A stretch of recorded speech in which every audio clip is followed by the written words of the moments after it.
Talanan YouTube channel 12th public exam 2026 12th English exam 12th English exam question இப்போ நம்ம பார்த்துட்டு இருக்கோம். 12th English question exam இப்போ தான் முடிஞ்சிருக்கு. இப்போ பிள்ளைங்க பார்த்துட்டு வந்திருக்காங்க.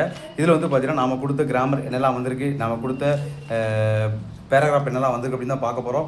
பேராகிராஃபை பொறுத்தவரை நேராக லாஸ்ட்டில் போயிடலாம். நான் கொஸ்டின் நம்பர் 41 நாம் உங்களுக்கு நேற்று நீங்கள் இப்போ நம்மளுடைய வீடியோவை பார்த்துருந்தீங்கன்னா உங்களுக்கு தெரிஞ்சிருக்கும். 41 நம்ம சொல்லியிருந்தோம் கண்டிப்பாக டாக்டர் பெர்னார்டு தான் வரும் அப்படின்னு சொல்லியிருந்தோம். அதேமாரி அது வந்திருக்கு.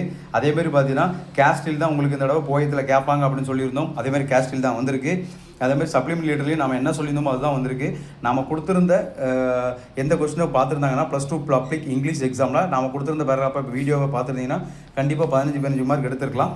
அடுத்த பார்த்தீங்கன்னா சம்மர் ரைட்டிங் எப்படி எழுதணும், அதேமாதிரி பார்த்தீங்கன்னா ஸ்பாட் எரர் எப்படி எழுதணும், அப்புறம் பேராகிராஃப் எப்படி எழுதணும் அப்படி எல்லாம் நம்ம சொல்லி கொடுத்துருந்தோம். அது எல்லாமே நீங்கள் ஃபாலோ பண்ணி தான் நிறைய மார்க் எடுத்துருக்க முடியும்.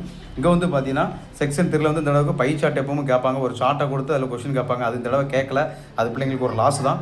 அது கொடுத்து கேட்டிருந்தா பிள்ளைங்களுக்கு கொஞ்சம் ஈஸியாக இருந்திருக்கும். பட் ஆனால் ஸ்லோகன் கேட்டிருக்காங்க. 3 slogan, road safety, cleanliness, balance diet 3 கேட்டிருக்காங்க.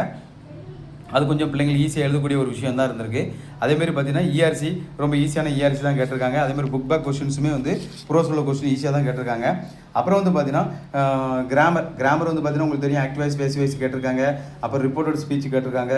அப்புறம் காம்ப்ளெக்ஸ் சென்டென்ஸ் கேட்டிருக்காங்க. அதுவுமே மாணவர்களுக்கு தேவையான அளவு ஈஸியாக எழுதுகிற மாதிரியான ஒரு கொஸ்டின்ஸ் தான்.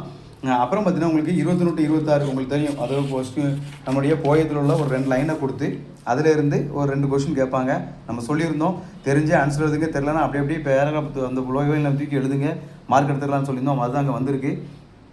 அதேமாதிரி 20 மார்க் ஒன் வேர்டில் பார்த்தீங்கன்னா 20 மார்க்கு நம்ம நேற்று என்னென்னலாம் சொல்லியிருந்தோம் அப்படிங்கிறது அதுக்கு பாருங்கள். சிஏஏ நம்மளுடைய அந்த எக்ஸ்ப்ளனேஷனில் பாருங்கள் சிஏஏ கேட்டிருக்காங்க. அப்புறம் பார்த்தீங்கன்னா அப்ரிசியேட்டில் பார்த்தீங்கன்னா விஷ் கேட்டிருக்காங்க. அப்புறம் ஆர்டிக்கல் கேட்டிருக்காங்க. இங்கே பாருங்கள் ஒரு நவுன் ப்ளஸ் அஜெக்டிவ் அதுலேருந்து ஒரு எக்ஸாம் கேட்டிருக்காங்க. உங்களுக்கு தெரியும் ஆண்டனிம்ஸ் சினானிம்ஸ்லாம் நம்ம ஃபுல்லாக நல்லா படிச்சிருந்தால் மட்டும் தான் பண்ண முடியும். மற்றபடி பார்த்தீங்கன்னா உங்களுக்கு அதே மாதிரி சஃபிக்ஸ்லாம் ரொம்ப ஈஸியாக கேட்டிருக்காங்க. பாருங்கள் நோபல் சஃபிக்ஸ் கேட்டிருக்காங்க. அப்புறம் பேர்சல் வெர்பு கேட்டிருக்காங்க. இது எல்லாமே நாம் கொடுத்துருந்த கொஸ்டின்ஸை பிள்ளைங்க நீங்கள் நல்லா படிச்சிருந்தீங்க, நான் கொடுத்துட்டு போனதை நீங்கள் நல்லா பார்த்துட்டு போயிருந்தீங்க அப்படின்னா நாம் கொடுத்துருந்தா உங்களுக்கே தெரியும். நான் படிக்காமல் நீங்கள் இங்கிலீஷில் கண்டிப்பாக 60 மார்க் உங்களால் எடுக்க முடியும். அதுக்கு நம்ம சொல்லியிருந்தோம் எந்தெந்த கொஸ்டினை எப்படி எழுதணும், அதுக்கு என்னென்ன ரூலை ஃபாலோ பண்ண சொல்லியிருந்தோம். அது மாதிரி ஃபாலோ பண்ணி தான் கண்டிப்பாக நிறைய மார்க் எடுக்கலாம். இதே மாதிரி +2 பப்ளிக் எக்ஸாம் 2026க்கு இம்பார்ட்டன்ட் கொஸ்டின் பேப்பர் நம்ம சேனலில் என்னால் முடிஞ்சளவுக்கு வேகமாக கொடுத்துட்ருக்கேன். அடுத்தது அக்கௌண்டன்சி எக்ஸாம் இருக்குது. காமர்ஸ் பிள்ளைங்க மட்டும் தான் என்னால் கொஸ்டின் போட முடியுது, அடுத்த பிள்ளைங்களுக்கு போட முடியல. முடிஞ்சால் ட்ரை பண்ணி அடுத்த வீடியோ போடுற மாணவர்களுக்காக இப்போ அந்த அடுத்தலாம் accountancy, commerce, economics, history question வரிசையாக வந்துட்டு இருக்கு. தொடர்ந்து ஃபாலோ பண்ணுங்கள். என்று மாணவர்களின் தலைநாள் யூடியூப் சேனல்.